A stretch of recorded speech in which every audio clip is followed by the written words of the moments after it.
Kabad Primui, rey de reyes, soberano del imperio sasánida, luz de Irán, no temía a ningún ejército sobre la tierra. Había enfrentado a los nómadas heftalitas en las estepas del este. Había doblegado a la arrogante nobleza de Partia y había restaurado la gloria de una Persia que había heredado en decadencia. Sus ejércitos eran formidables. Su caballería catafracta era la envidia del mundo, y su tesoro, aunque no tan vasto como el de su rival en Constantinopla, era suficiente para financiar sus ambiciones. No temía a los ejércitos, ni a los emperadores, ni a los dioses de sus enemigos. Pero en el silencio de sus aposentos en Ctesifonte, cuando el peso de la corona de oro y perlas se hacía insoportable, Kabad sentía un miedo frío y primario que ningún enemigo en el campo de batalla le había provocado jamás. Le atormentaban los rostros de sus propios hijos.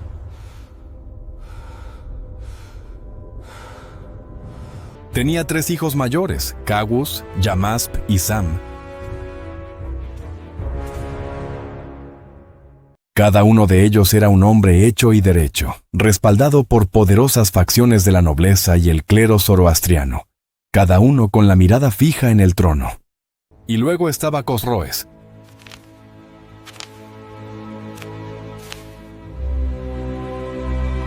Su cuarto hijo, apenas un niño de 12 años. Pero en él, Kabad no veía solo a un hijo, veía el futuro. Cosroes poseía una inteligencia aguda, una curiosidad insaciable y una madurez que superaba con creces sus años. Era en él, y no en la ambición torpe de sus hermanos, donde el rey de reyes veía el potencial para completar las grandes reformas que había iniciado. Pero esa misma promesa era su sentencia de muerte.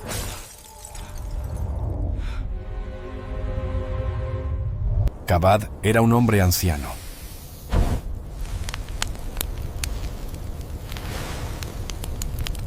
Sabía que el día en que su corazón dejara de latir, los lobos de su propia sangre se abalanzarían sobre el joven cordero. La vida de Cosroes no valdría nada.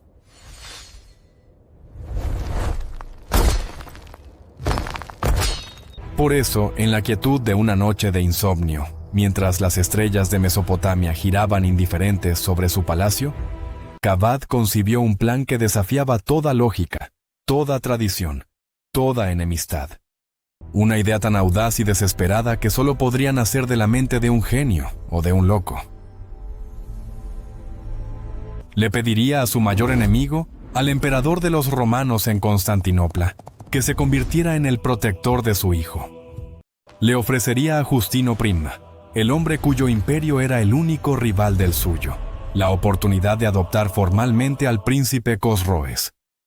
Era la apuesta final de un padre, una increíble súplica de confianza en un mundo que se definía por el odio mutuo.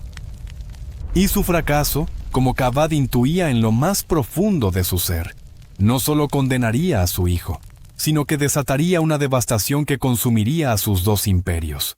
La raíz de esta desesperada jugada se hundía en las arenas del tiempo, en 25 años de una paz precaria que había seguido a la última gran guerra.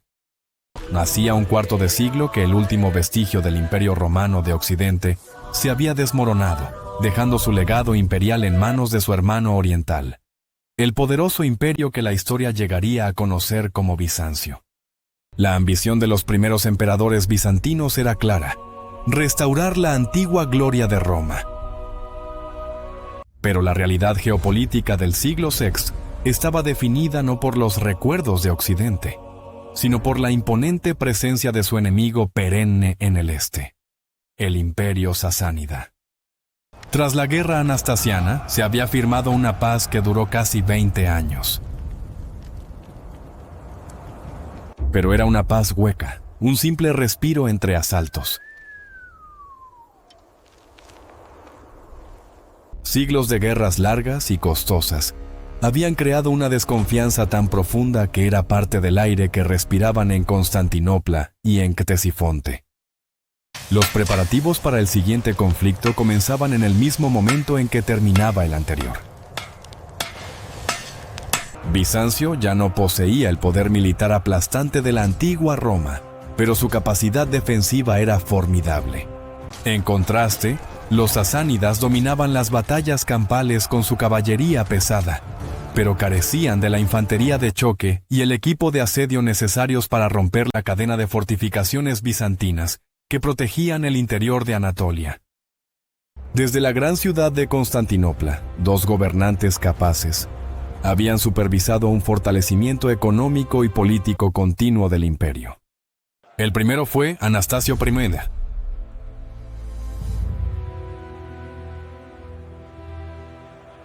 La frontera oriental era porosa, una llanura abierta donde los ejércitos bizantinos habían sufrido mucho por la falta de una base principal. Las tropas tenían que marchar largas distancias desde fortalezas en el oeste solo para llegar a la frontera. Los sasánidas, en cambio, usaban la ciudad fortificada de Nisibis, una antigua fortaleza romana cedida a Persia casi 2 siglos antes, como una daga apuntando al corazón de Bizancio. Desde allí lanzaban ataques profundos en territorio bizantino y se retiraban a la seguridad de sus murallas para reagruparse. Para contrarrestar esta amenaza existencial, Anastasio ordenó una de las mayores hazañas de ingeniería de la época, la construcción de una ciudad fuertemente fortificada en Dara. Canteros, albañiles y obreros de toda Mesopotamia fueron reunidos. Se les ordenó trabajar con una prisa febril.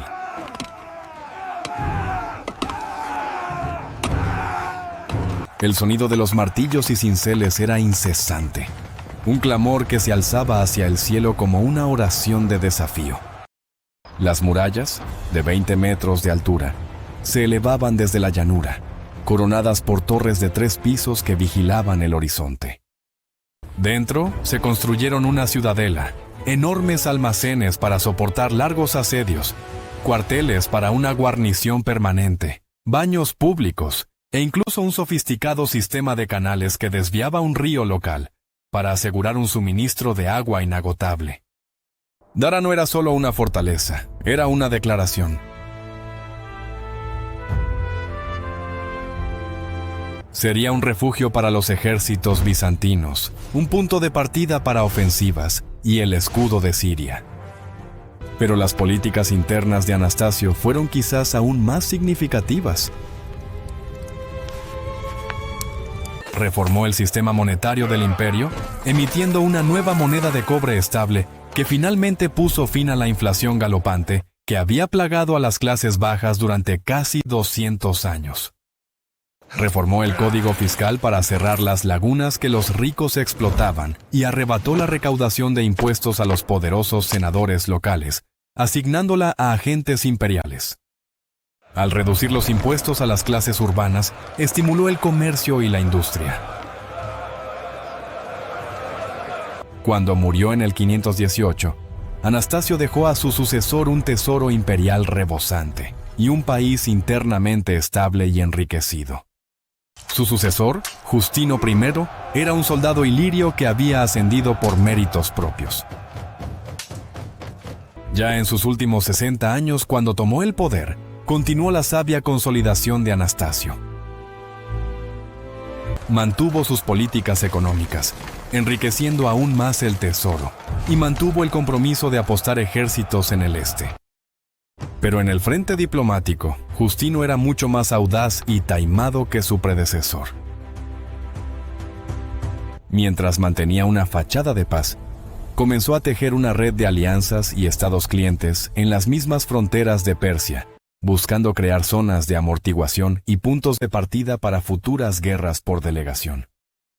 En el sur, en Arabia, apoyó en secreto la exitosa invasión de los aksumitas cristianos sobre los himyaritas, un reino estratégicamente importante que hasta entonces había estado bajo influencia sasánida. Con este movimiento, Justino no solo arrebató el control de la región a Persia, sino que también ganó acceso a las valiosas rutas comerciales del incienso y la mirra. Más al norte, el emperador bizantino interfirió en el reino de Iberia, en el Cáucaso, una región predominantemente cristiana pero bajo el yugo zoroastriano de los sasánidas. Alentó a influyentes obispos locales a iniciar una insurrección religiosa, prometiendo apoyo desde el otro lado de la frontera. Su jugada más audaz fue en el reino de Lásica, en la costa del Mar Negro. Justino fomentó activamente la influencia bizantina, otorgando personalmente al rey Lásico las insignias y túnicas de la realeza y organizando su matrimonio con una noble bizantina.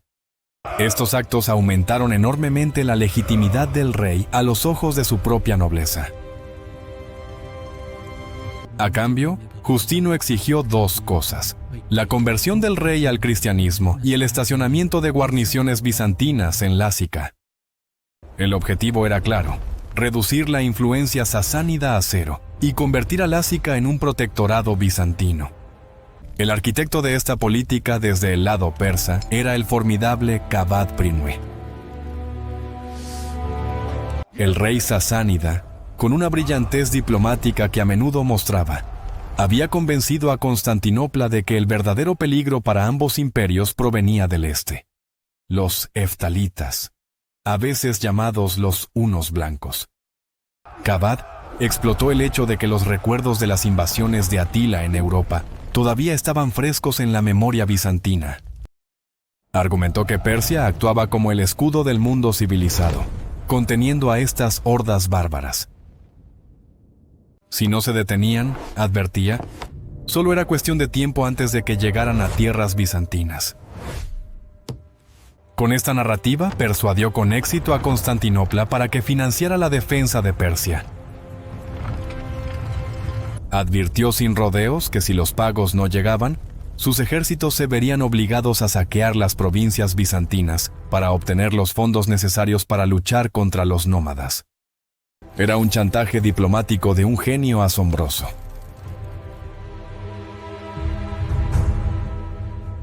Kavad había heredado un imperio en declive, pero con una serie de reformas políticas, económicas y militares, estaba sentando las bases para que Irán se reafirmara como una superpotencia. Usó la posición de Persia a lo largo de las principales rutas comerciales para ejercer presión sobre los bizantinos, estableciendo de hecho un monopolio comercial en la región. Pero la implementación completa de sus reformas llevaría tiempo, y solo sería completada por su sucesor. Y aquí radicaba el miedo más profundo de Kavad.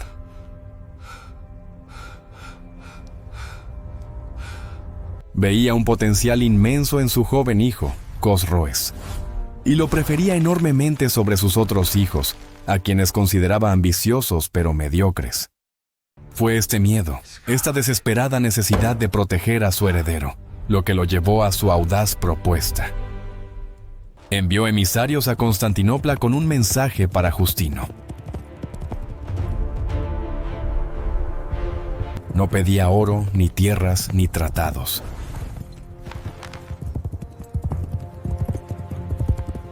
Kavad se acercó a Justino pidiéndole que adoptara formalmente a Cosroes. La idea era que, con el respaldo del emperador romano, ningún noble o príncipe persa se atrevería a desafiar la sucesión de Cosroes. El emperador bizantino, que no tenía hijos, se sintió intrigado por la idea. Sin embargo, sus consejeros, siempre desconfiados, le advirtieron del peligro. Un príncipe sasánida adoptado tendría, según la ley romana, un derecho legítimo al trono de Constantinopla.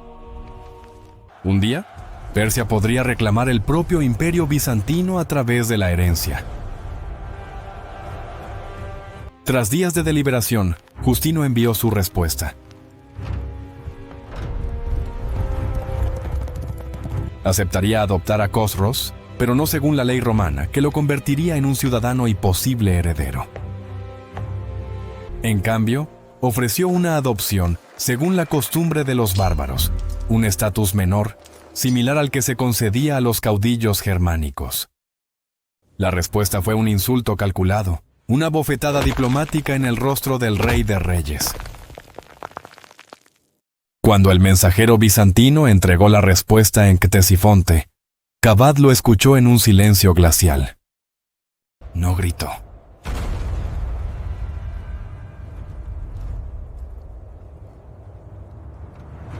No montó en cólera.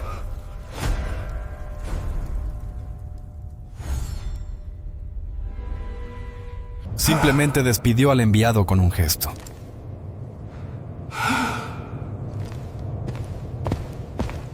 Pero los que lo conocían vieron un cambio en sus ojos. La ofensa fue profunda, una herida en su orgullo como rey y como padre.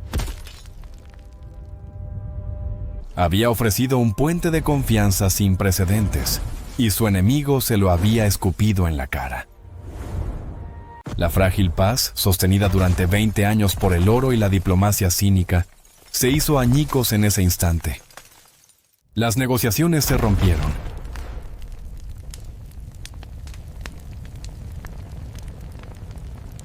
El tiempo de las palabras había terminado.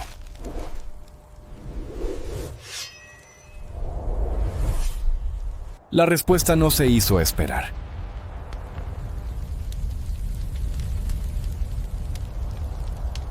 La guerra de sombras se convirtió en un incendio forestal. Al sur, los bizantinos ahora apoyaban abiertamente a los aksumitas, proporcionando barcos para transportar tropas a Yemen, buscando expandir la influencia cristiana y acceder a las rutas comerciales de especias y seda hacia la India. En el norte de Arabia, los lácmidas, apoyados por Persia, lanzaron incursiones devastadoras en los territorios bizantinos en el borde del desierto. En Iberia la situación explotó.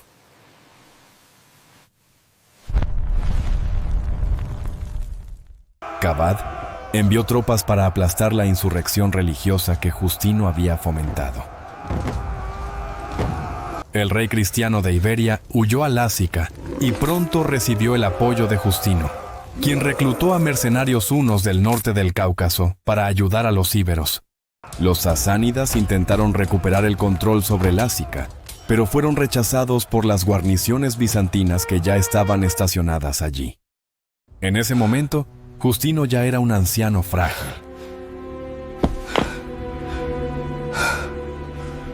Cansado y enfermo, cedió el control del imperio a su sobrino, un hombre de energía y ambición ilimitadas, Justiniano I, quien ascendió oficialmente al trono unos meses después de la muerte de su tío. Con el inicio del reinado de Justiniano, el conflicto abierto estalló en toda la región del Trascaucaso y el norte de Mesopotamia, con los persas manteniendo la iniciativa. En el año 527, la revuelta en Iberia había sido finalmente aplastada. Una ofensiva bizantina sobre Nisibis y Tebeta fue derrotada. Los ataques persas impidieron que los bizantinos fortificaran Tanuris y Melabasa, otros dos puntos clave a lo largo de la frontera. Un año después, los ejércitos sasánidas volvieron a presionar en Lásica, esta vez capturando varias fortalezas en la parte oriental del reino. Presionado a lo largo de toda la frontera, Justiniano intentó remediar la situación dividiendo el mando en el este. Puso a Citás a cargo del frente norte en Armenia y confió a un joven y prometedor general, Flavio Belisario, la importante expedición en el frente sur. La misión de Belisario era proteger la construcción de un nuevo fuerte fronterizo en Tanuris. Fue en Tanuris donde Belisario probó por primera vez el amargo sabor de la derrota contra los sasánidas. Sus fuerzas, superadas en número y en experiencia por las veteranas tropas persas, fueron derrotadas por un ejército comandado por uno de los hijos de Cavad, el príncipe Jerjes. Belisario se vio obligado a retirarse de nuevo a la seguridad de Dara, habiendo fracasado en su misión. Sin embargo, la victoria persa tuvo un costo terrible.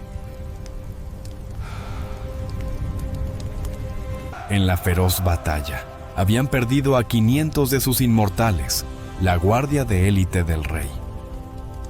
La noticia de la victoria llegó a Ctesifonte, pero la alegría de Cavad se convirtió en furia al conocer el precio. 500 inmortales por un fuerte de barro a medio construir. Era una pérdida inaceptable. La victoria no había sido decisiva, no había roto la línea defensiva bizantina, y el ejército de Jerjes estaba demasiado maltrecho para continuar el avance. En un ataque de ira, Kabad convocó a su hijo.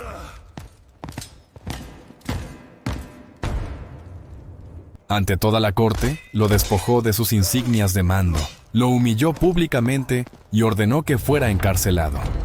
El mensaje era claro: el rey de reyes no aceptaba victorias pírricas.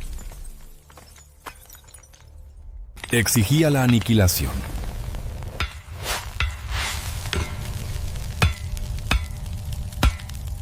En el 529, mientras la guerra se intensificaba en el norte, nuevas incursiones lajmidias devastaron partes de Siria. Esto impulsó a Justiniano a fortalecer a sus propios aliados árabes.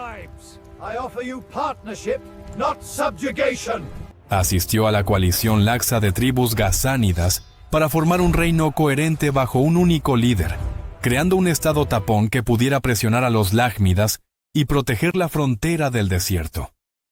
Con los bizantinos a la defensiva en todos los frentes, sintiendo que el momento era propicio, Kabad I tomó su decisión final.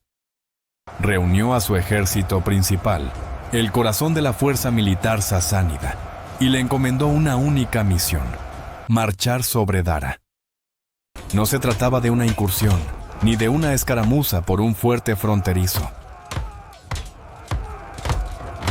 El objetivo era asestar un golpe mortal a las fuerzas de Justiniano en Siria, destruir la fortaleza que era un insulto a su poder, y abrir de par en par las puertas de Anatolia. Y así, la historia vuelve a su punto de partida.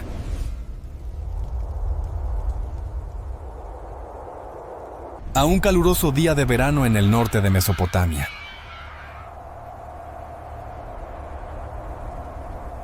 Al clamor de las herramientas que resuenan entre las laderas de un estrecho valle, frente a las murallas de Dara.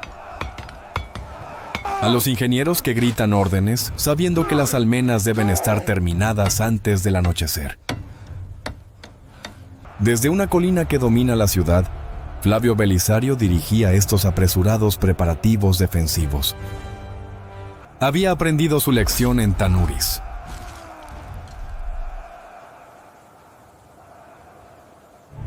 Conocía la ferocidad de la caballería sasánida y la disciplina de su infantería. Pero ahora estaba detrás de las murallas más formidables del este, las mismas murallas que el emperador Anastasio había construido 30 años antes precisamente para este momento. Sabía que pronto tendría que enfrentarse a un ejército mucho más grande que acababa de cruzar la frontera hacia territorio romano. Miró hacia el este, hacia el horizonte polvoriento. Podía sentir la tierra temblar bajo el peso de miles de hombres y caballos. Los persas venían.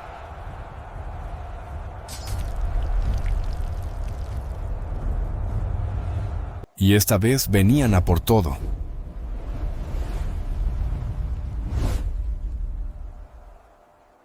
La apuesta de un padre desesperado se había convertido en la guerra de un rey enfurecido, y el destino de dos imperios iba a decidirse frente a las murallas de su ciudad.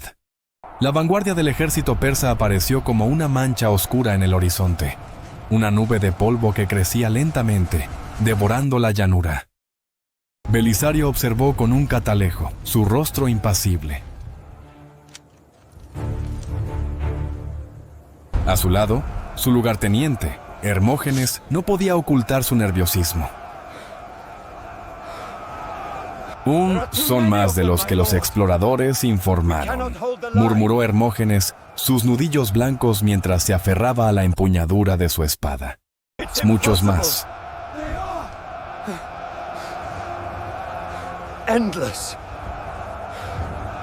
A los exploradores solo ven lo que el enemigo quiere que vean, respondió Belisario sin apartar la vista. Kabad no envía a su ejército principal para una simple demostración de fuerza. Viene a borrar Dara del mapa.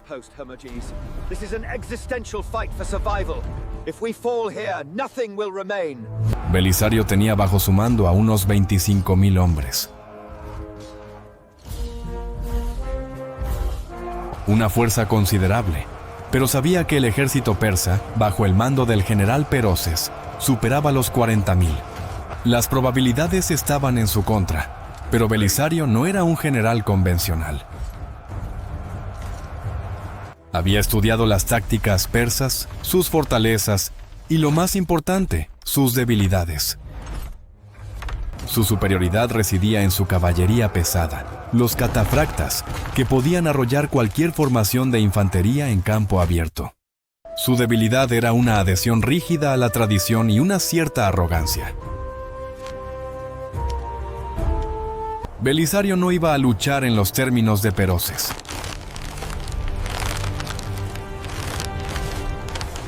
Iban a obligar a los persas a luchar en los suyos.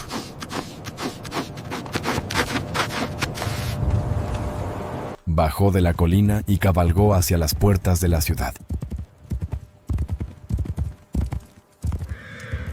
Ordenó a sus hombres que cavaran una serie de trincheras frente a las murallas.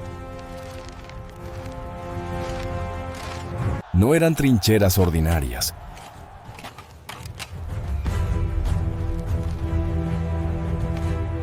Eran profundas, con los lados reforzados, y estaban conectadas por pasajes estrechos.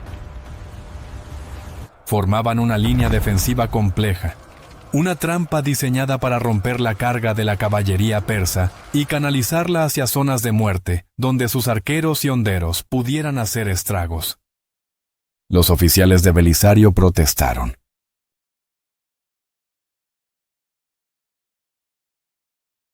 «Mi señor», dijo uno, «luchar fuera de las murallas es una locura. Nuestra fuerza reside en la defensa de esta fortaleza. Nuestra fuerza», replicó Belisario con calma, «reside en nuestra mente. Las murallas son nuestro último recurso.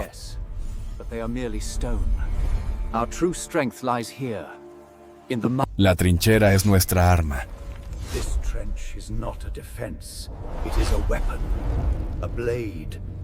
Los persas esperan que nos escondamos como ratas.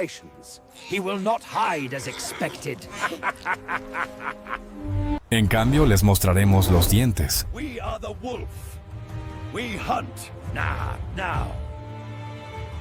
Durante 2 días, los 2 ejércitos se observaron a través de la llanura. El campamento persa era un mar de tiendas que se extendía hasta donde alcanzaba la vista. El humo de sus fogatas oscurecía el cielo.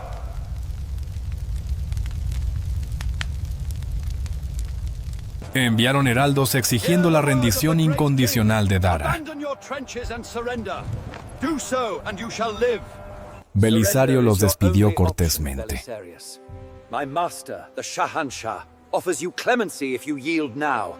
En el tercer día, la batalla comenzó.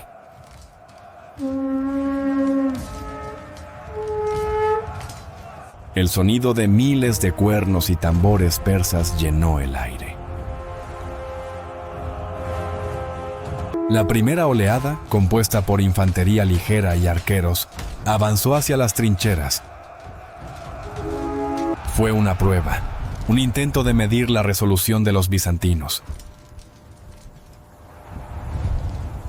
Los hombres de Belisario mantuvieron la disciplina.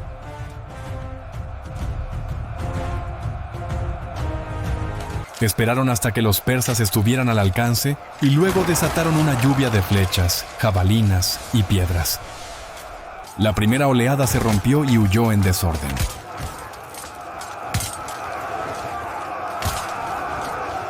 Peroses, desde su posición elevada, frunció el ceño. No esperaba tal resistencia fuera de las murallas.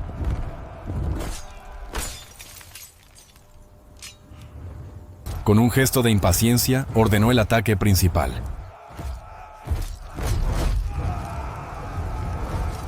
A la derecha y a la izquierda, la flor innata del ejército sasánida, la caballería catafracta, comenzó a moverse.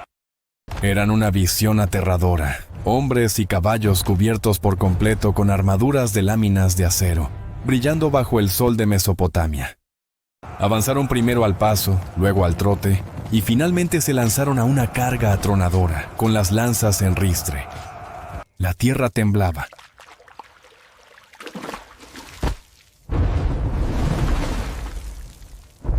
El estruendo era ensordecedor.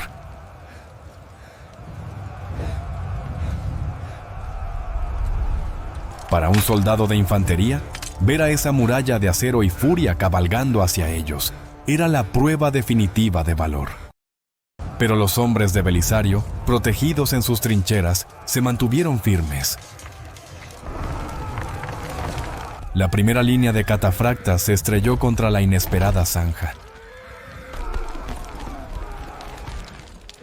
Los caballos se encabritaron, cayeron, arrojando a sus jinetes al suelo. La carga, la mayor arma de los persas, se convirtió en un caos de metal, gritos y confusión.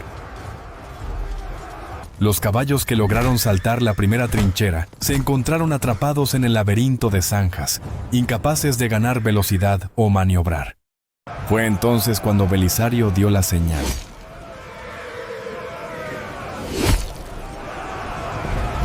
Eran jinetes ligeros, arqueros a caballo, la antítesis de los catafractas. Giraron alrededor de los flancos persas, lanzando nubes de flechas sobre la infantería expuesta y los catafractas atascados. La batalla se convirtió en una carnicería.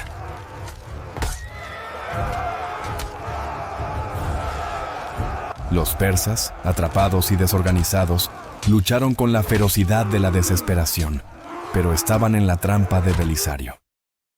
El ala derecha persa, bajo un ataque implacable, finalmente se rompió y huyó. Viendo esto, Peroses cometió un error fatal.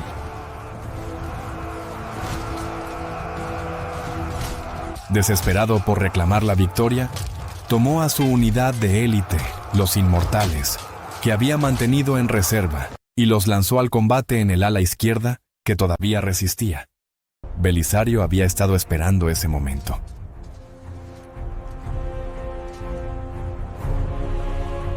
Dio una segunda señal.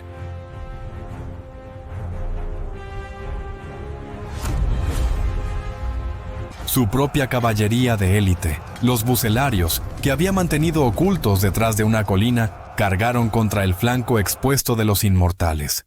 El choque fue titánico.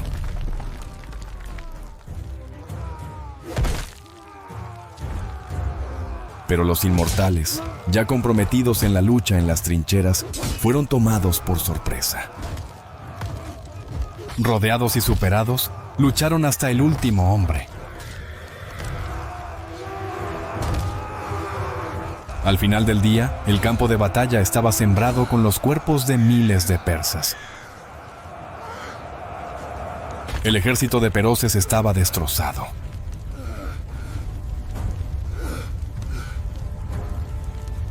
La victoria de Belisario fue total, una de las más decisivas en la larga historia de las guerras romano-persas. Dara no solo había resistido, se había convertido en la tumba de un ejército sasánida. La noticia de la victoria llegó a Constantinopla y fue recibida con júbilo. Justiniano colmó de honores a Belisario.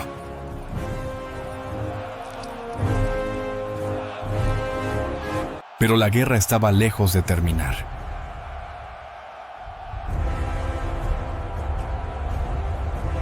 La derrota en Dara fue una humillación que Kabad I no podía tolerar. La guerra continuaría durante años, con victorias y derrotas para ambos bandos, extendiéndose desde las montañas de Armenia hasta las arenas de Siria. La victoria de Belisario en Dara aseguró la frontera oriental por un tiempo, permitiendo a Justiniano dirigir su atención hacia el oeste, hacia su gran sueño: la reconquista de las antiguas provincias romanas de África, Italia y España. Belisario sería el arquitecto de esas reconquistas. Su nombre se convertiría en leyenda.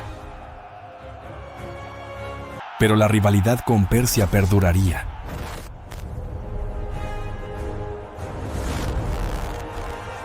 Tras la muerte de Kavad, su amado hijo Cosroes finalmente ascendió al trono.